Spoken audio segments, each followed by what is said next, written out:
The beam of my flashlight cut through the darkness, catching something that made my blood boil. Fresh tire tracks. Deep ones. Cutting right through my prize leaks like a damn highway. Third time this week. I'm Pete Peterson, and if you're watching Karenology, you know this isn't just about tire tracks. This is about two blonde sisters who think my 40-acre farm is their personal shortcut to town. The sound of an engine broke the night silence. Here they come. I crouched behind my tool shed, watching as two identical BMW sedans rolled down what used to be my vegetable garden. The headlights swept across my destroyed crops like spotlights at a crime scene. Both cars stopped right at my fence line. 4 doors opened. Out stepped the Mitchell sisters, Karen and Katie, looking like they'd been stamped from the same mold. Same bleached hair, same entitled smirk, same designer purses that probably cost more than my monthly feed bill. "You can't stop us, old man." Karen's voice pierced the night air. She was pointing right at me, even though I thought I was hidden. "This is a public right-of-way." I stood up, my knees creaking like old barn doors. At 62, I'd seen enough entitled city folks move into our little farming community. But these two took the cake. Public right-of-way? I stepped into their headlight beams, my boots crunching on the gravel. "This is private property, has been for 40 years. Katie, the slightly shorter twin, let out a laugh that sounded like nails on a chalkboard. "We checked the county records, Pete. There's an easement here from 1987. We have every right to use this road." Road? I looked down at my ruined leaks, then back at these two. "You call destroying a man's livelihood a road?" The cold October wind whipped between us, carrying the smell of diesel exhaust and expensive perfume. Have you ever had that moment when you realize someone is about to make your life hell? This was mine. Karen pulled out her phone, holding it up like a weapon. "We're documenting your harassment, Mr. Peterson. This aggressive behavior toward residents exercising their legal rights." Legal rights? The words came out harder than I intended. My late wife Sarah had planted those leaks. Every spring for 15 years, we'd worked that patch together. Now, it looked like a war zone. Katie was filming too now. Both phones pointed at me like I was some kind of criminal. "You're clearly unstable, Pete. Look at you, threatening 2 women in the middle of the night." I hadn't threatened anyone. Hell, I was standing on my own property with a flashlight. But their cameras were rolling, and suddenly I understood. This wasn't about shortcuts or easements. This was about something bigger. The realization hit me like a cold slap. They weren't just taking a shortcut. They were building a case. Every word I said, every gesture, was being recorded for some purpose I couldn't see yet. But standing there in the October cold, watching these two identical vultures pick apart what remained of my wife's garden, I made a decision that would change everything. I was going to find out exactly what game they were playing, and then I was going to beat them at it. The next morning hit me like a freight train, not because I didn't sleep, though I didn't, but because of what was waiting in my mailbox. I pulled out a crisp white envelope with the Millbrook Homeowner Association seal. My hands were still shaking from too much coffee and too little rest when I tore it open. "Notice of zoning violation," it read in bold letters that seemed to jump off the page. "Agricultural operations in residential zoning district prohibited. Fine, $5,000. Immediate cessation required." $5,000 for farming, on land my grandfather had worked since 1952. I read it twice, then a third time, hoping the words would change. They didn't. At the bottom, in flowing script, Karen Mitchell, Chairwoman, Community Standards Committee. Of course it was Karen, the same Karen who'd been tearing through my property like it was a public park. Truth be told, I should have seen this coming. The Mitchell sisters didn't just move to Millbrook 6 months ago to enjoy country living. They moved here to reshape it. I walked back to the house, my boots heavy on the porch steps. The morning sun was painting everything golden, but all I could see was Sarah's empty rocking chair and that damn letter in my hand. My phone buzzed. Unknown number. "Mr. Peterson, this is Angela from Channel 7 News. We received a tip about unsafe agricultural practices in your neighborhood. Would you care to comment?" I hung up without saying a word, but my blood was pounding in my ears now. A tip? From who? The answer came 20 minutes later when my neighbor Tom Bradley knocked on my door. Tom's been my friend for 15 years, helped me through Sarah's funeral, shared more beers than I could count. Pete, I'm real sorry about this. He couldn't look me in the eye. They came to my house this morning, said you were using dangerous chemicals near the water table. Dangerous chemicals? I felt something cold settling in my chest. Tom, you know I grow organic, have for years. He shifted his weight from foot to foot. I know, Pete, but they had papers, official-looking stuff, said the county was investigating. And you believed them? Finally, he met my eyes. My wife did. Karen showed her photos of your fertilizer containers, made them look like, I don't know, like you were running some kind of chemical plant. I stepped back, understanding hitting me like ice water. Photos of my property? Pete, I tried to tell them you're good people, but when they started talking about property values and how this could affect everyone's home prices, he didn't need to finish. I could see it in his face, that look people get when they're about to choose their wallet over their conscience. The morning air suddenly felt thin. My own neighbor, my friend, was already half convinced I was some kind of environmental hazard, all because two blonde strangers had whispered poison in his wife's ear. I closed the door without another word, but through the window, I watched Tom walk back to his house where Karen Mitchell was waiting by a shiny black clipboard, smiling like she'd just won the lottery. That's when I realized this wasn't just about easements or zoning violations. This was war, and I was already losing. The community center hadn't seen this many people since the annual Harvest Festival. Every folding chair was occupied, and folks were standing along the walls like they were watching a boxing match. Which, in a way, they were. I walked in 5 minutes late, hoping to slip in unnoticed. Fat chance. The moment I stepped through those double doors, the room went dead quiet. 60 pairs of eyes turned toward me like I was carrying the plague. Karen Mitchell stood at the podium, looking like she'd stepped out of a real estate magazine. Her sister Katie sat in the front row, taking notes on a yellow legal pad. "Ah, Mr. Peterson," Karen's voice carried across the room, like a funeral director's. "How good of you to join us." I found an empty chair in the back, feeling the weight of every stare. Mrs. Henderson from down the road actually scooted her chair away from me. These were people who'd known me for decades, and now they were acting like I might explode. Karen cleared her throat and held up a manila folder, thick as a phone book. As I was saying, we have documented 17 separate violations of community safety standards. 17? I'd been farming the same way for 40 years. Let's start with the odor complaints. She opened the folder with theatrical precision. Toxic smells emanating from the Peterson property, reported by... She made a show of counting. 12 different households. I stood up. Had to. Those are natural fertilizers, compost, same stuff your grandmother used. A murmur rippled through the crowd. Not supportive, nervous. Mr. Peterson, Karen's voice had that patronizing tone teachers use on difficult children. We're not talking about your grandmother's garden tomatoes. We're talking about industrial-scale chemical contamination. Katie stood up, holding a poster board covered with photographs. My fertilizer shed, my compost bins, my equipment, all shot from angles that made everything look sinister and dangerous. These photos were taken last week, Katie announced. Notice the unmarked containers, the proximity to residential water wells, the complete lack of safety protocols. Unmarked containers? Those were my feed buckets. I've used the same ones for 20 years. Furthermore, Karen continued, we have reports of threatening behavior toward residents exercising their legal rights of way. The room temperature seemed to drop 10 degrees. I felt sweat beading on my forehead despite the cold. Sheriff Williams, sitting near the front, turned to look at me. Not hostile exactly, but not friendly either. Now, I don't want to make this personal, Karen said, though her smile suggested otherwise.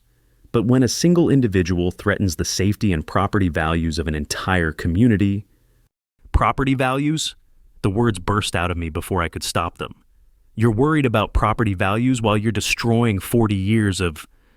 Mr. Peterson, Karen's voice cracked like a whip. This outburst is exactly what we're talking about. Unstable, aggressive behavior that puts everyone at risk.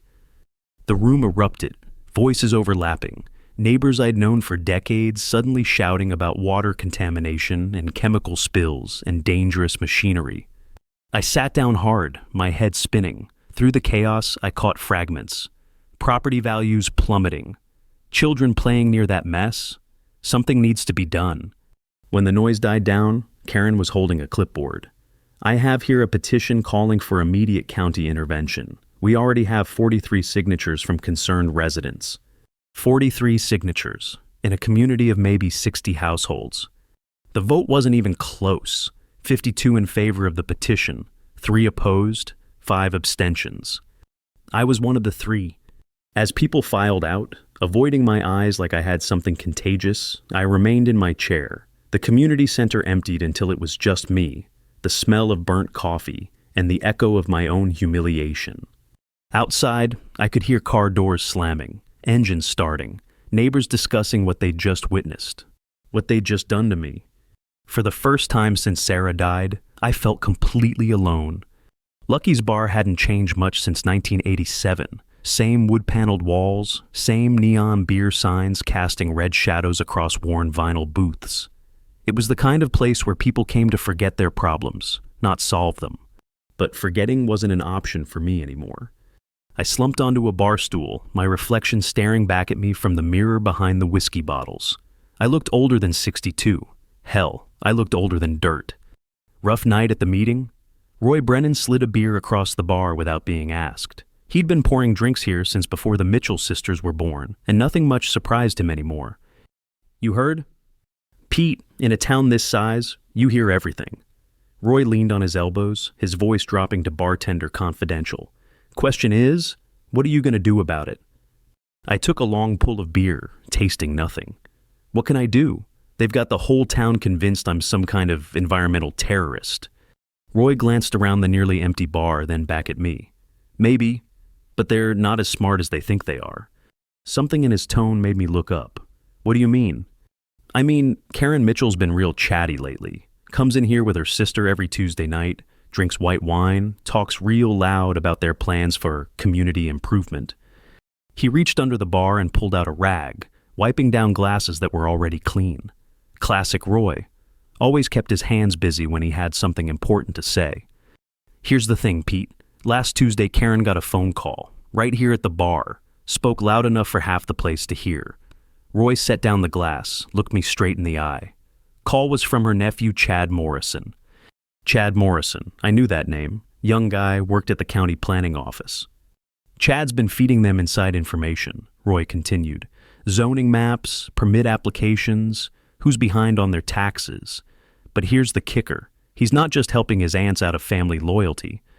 Roy leaned closer, his voice barely above a whisper. They're paying him. Cash. Every violation notice he helps them file, every permit he delays or denies for their competitors, he gets a cut. The pieces started clicking together in my mind like tumblers in a lock. Competitors? Think about it, Pete. Your 40 acres, prime real estate, walking distance to downtown, good road access, flat land, perfect for development.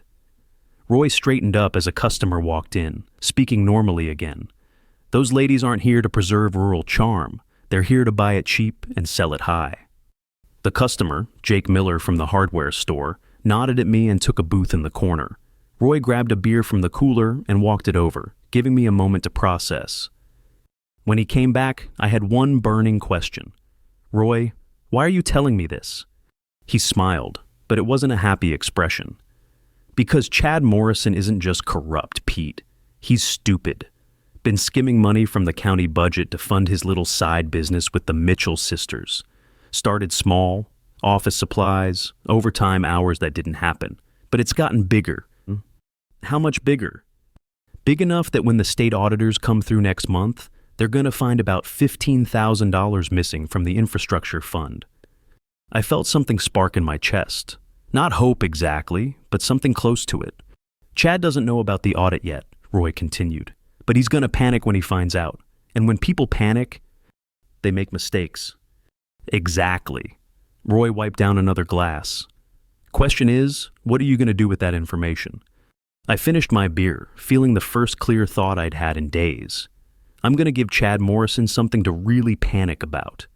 But as I walked out into the cold October night, I had no idea that my real problems were just getting started. The smell of smoke was already drifting on the wind. The smell hit me before I saw the flames. Smoke, thick and acrid, carrying the scent of burning wood and something else, something chemical that made my throat close up.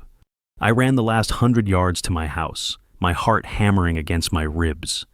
The old equipment shed was engulfed, orange flames licking 30 feet into the night sky. But it wasn't the shed that made me stop cold. It was the two figures standing by the fence line, silhouetted against the fire like they were watching fireworks. Karen and Katie Mitchell, just standing there, watching my life burn. I grabbed the garden hose, knowing it was useless but needing to do something. The water hit the flames and turned to steam, making the whole scene look like a vision from hell. "Terrible shame," Karen called out, her voice carrying over the crackling fire. "Old buildings like that are real fire hazards." Fire hazards. The shed was 40 years old, sure, but I'd maintained it. Never had so much as a short circuit. The volunteer fire department arrived in a screaming chorus of sirens and flashing lights. Chief Martinez jumped down from the truck, took one look at the blaze, and shook his head. Sorry, Pete. She's too far gone. We'll just make sure it doesn't spread." I watched 40 years of tools and equipment melt into twisted metal and ash. My grandfather's workbench, Sarah's gardening supplies, the old John Deere tractor I'd been meaning to restore. All of it gone. "Mr. Peterson?" A voice behind me made me turn. A young woman with a notebook and a camera, her press badge catching the firelight. "Jennifer Walsh, County Herald. Can you tell me what happened here?" I don't know what happened. But even as I said it, I could see Karen Mitchell talking to another reporter near the road, gesturing toward my property with animated concern. "We've received reports that you were storing hazardous materials in that shed," the reporter continued. "Chemicals, fuel, agricultural pesticides. Is it true you were operating without proper permits? Hazardous materials? Lady, that shed had a lawnmower and some hand tools." But she was already writing, her pen scratching across the notepad like claws on wood. The next morning, I found out just how bad things had gotten. The headline in the County Herald read, "Illegal chemical storage fire threatens neighborhood." Below it was a photo of my burning shed with a quote from Karen Mitchell. "We're just grateful no children were hurt. This could have been a catastrophe." My phone started ringing at 6 a.m., insurance company. They wanted to schedule an investigation before processing any claims. County Environmental Office, they wanted to inspect my property for contamination. Code enforcement, they had concerns about rebuilding permits. By noon, I had 3 official notices taped to my front door and a sheriff's deputy parked at the end of my driveway. That's when I knew I was beaten. I sat on Sarah's old rocking chair, staring out at the blackened crater where my shed used to be. 40 acres of the most beautiful farmland in the county, and I was about to lose every inch of it. The insurance would find some excuse not to pay. The county would condemn the property for environmental hazards, and the Mitchell sisters would swoop in with a generous cash offer for my contaminated land. I'd seen it all before, in other small towns. Developers who moved in like wolves, picking off family farms one by one. The only difference was the Mitchell sisters had turned it into an art form. My phone buzzed. Text message from an unknown number. "Reasonable people can work this out. Call me. KM." Karen Mitchell, offering to negotiate, which meant I still had something she wanted. I looked out at my ruined property, then back at that text message. For the first time in days, I smiled. Because Karen Mitchell had just made her first real mistake. She'd shown me she was in a hurry. 3 days after the fire, I was standing in my kitchen at midnight, staring out at the moonlit ruins of my shed, when the plan hit me like a lightning bolt. If the Mitchell sisters wanted to play dirty, I'd give them dirt, literally. See, there was something those city girls didn't know about my property, something that hadn't made it into their fancy county records or their nephew's insider reports. The old creek bed. 40 years ago, Willow Creek used to run right through the middle of my land. Spring floods would turn that whole area into a swamp for weeks at a time. When they diverted the creek in the 80s, the county filled in the old bed with clay and topsoil, but underneath, still soft as butter when it gets wet. I'd learned that the hard way when Sarah and I tried to put a greenhouse there in '98. Foundation sank 6 inches the first winter. But the Mitchell sisters, they'd been using the old roadway that skirted the high ground. They had no idea what lay beneath their precious shortcut. It took me 2 nights to set it up. Working in darkness, I redirected water from my irrigation system to the old creek bed, not flooding it. That would be too obvious. just enough to soften the clay underneath, create what my grandfather would have called a hungry bog. Then I added the special ingredient, 30 years of composted manure from the dairy farm up the road, rich, thick, and aromatic as hell when it gets stirred up. The stuff clung like glue and smelled like a rendering plant. By Thursday night, I had my trap set. A perfect circle of soft, stinking mud, right where those BMW tires love to roll. I positioned my old trail camera in a maple tree, hidden behind a cluster of leaves, but with a perfect view of the killing field. Then I waited. You ever set up a perfect plan and then worry it might be too perfect? That was me, sitting on my porch at 2 a.m., wondering if I'd gone too far. Then I heard the engines.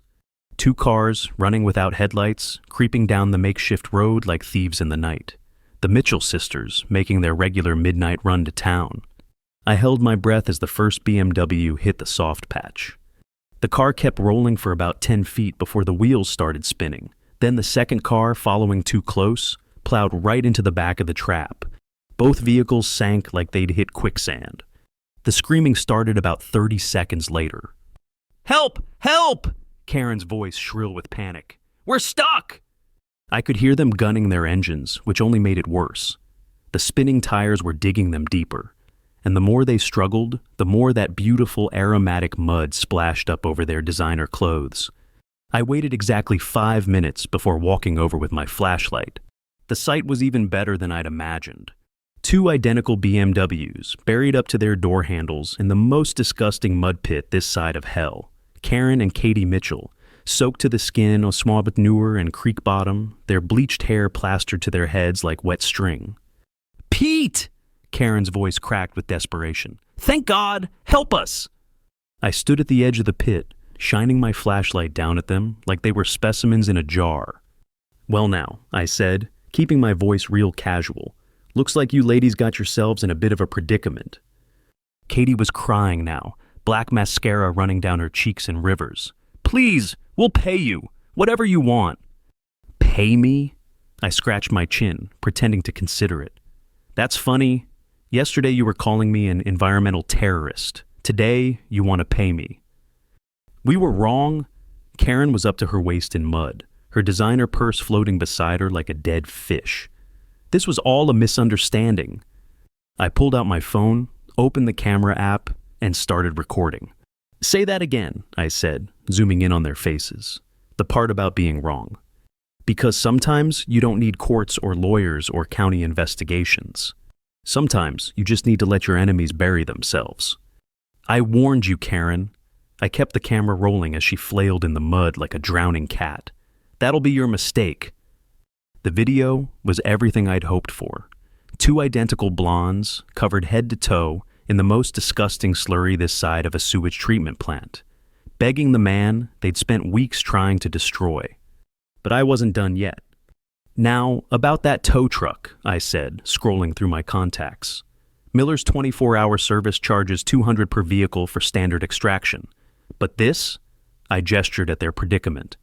"This is going to be a specialty job. $2,000 each." $2,000? Katie's voice hit a pitch that could shatter glass. "That's robbery." "No," I said, panning the camera across their buried cars. "Robbery would be if I took your money and didn't help.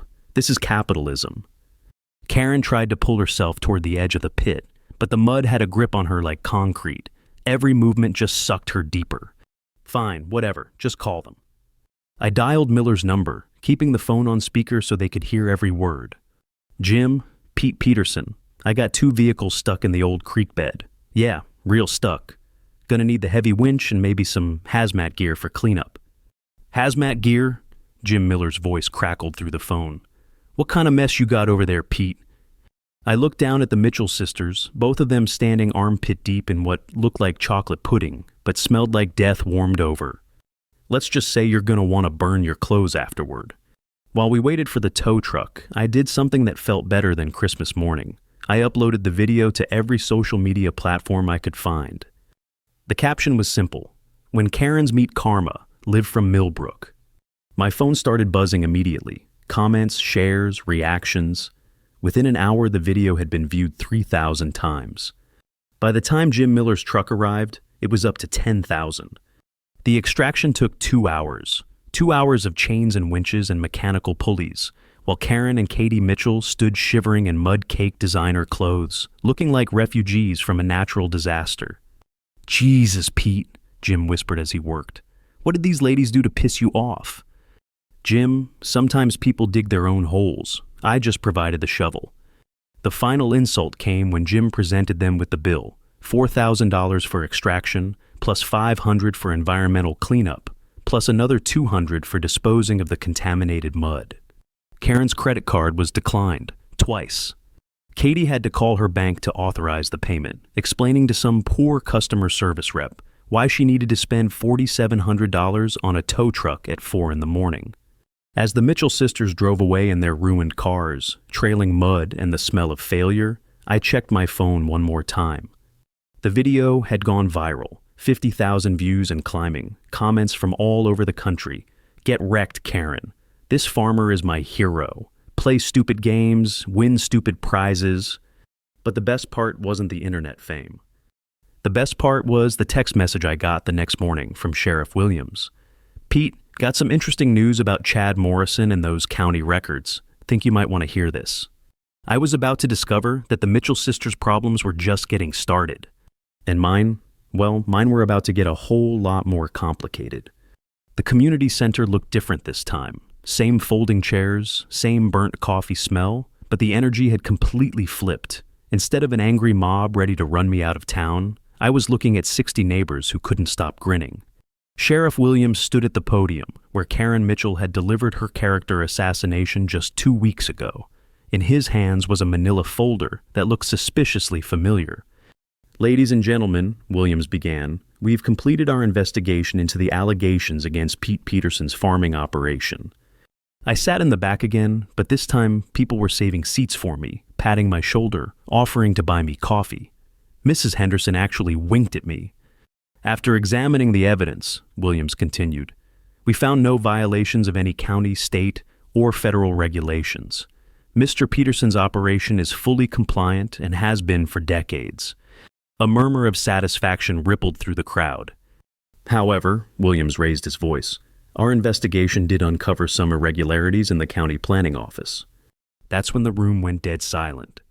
Chad Morrison has been arrested for embezzlement, fraud, and conspiracy to manipulate public records. The charges include falsifying zoning violations, accepting bribes, and stealing approximately $18,000 from county infrastructure funds. I felt something settle in my chest. Not revenge exactly, more like justice finally catching up. Furthermore, Williams opened the folder, we discovered that the so-called easement claimed by the Mitchell sisters was fabricated. No such right-of-way exists or has ever existed on the Peterson property. Tom Bradley turned around in his seat and gave me a thumbs up. His wife was nodding, like she'd known all along I was innocent. Sure she had. Williams cleared his throat. The Mitchell sisters have agreed to pay full restitution for property damage, including the cost of rebuilding Mr. Peterson's equipment shed and replacing destroyed crops. They've also agreed to relocate outside Millbrook County within 60 days. The applause was spontaneous and thunderous. People were standing, cheering, like their favorite team had just won the championship. But I stayed seated, thinking about the real cost of all this. After the meeting, as people filed out shaking my hand and apologizing for doubting me, Roy Brennan pulled me aside. "You did good, Pete. Really good." Did I? I looked around at all these smiling faces, these neighbors who'd been ready to crucify me 2 weeks ago. "Roy, half these people were convinced I was a terrorist. The other half were too scared to speak up." Roy nodded slowly. "And now they know better." "Do they? Or are they just relieved they picked the winning side?" I walked home alone, past the charred foundation where my shed used to stand, past the crater in Sarah's garden, where the Mitchell sisters had torn through my life like a tornado. The internet had made me famous. Mudhole Pete, they were calling me, hero of small-town America, standing up to entitled bullies everywhere. But fame is a funny thing. It makes noise, but it doesn't fill empty spaces. I sat on Sarah's rocking chair as the sun set behind the tree line, watching the shadows grow long across my 40 acres. My phone buzzed with interview requests, book deals, speaking engagements. I turned it off. Tomorrow, I'd start rebuilding. The shed, the garden, maybe even some of the trust I'd lost in my neighbors. But tonight, I just wanted to sit with Sarah's memory and listen to the quiet. Because sometimes winning isn't about getting everything back. Sometimes it's about learning who you really are when everything gets taken away. And sometimes that's enough. The Mitchell sisters were gone. Chad Morrison was in county lockup. My name was cleared, my property was safe, and justice had been served with a generous helping of barnyard mud. But as I rocked slowly in that old chair, watching the first stars appear in the October sky, I couldn't shake the feeling that the real victory wasn't in the courtroom, or the viral video, or the community meeting. It was in discovering that even when the whole world turns against you, you can still choose who you want to be. Even if you have to do it alone.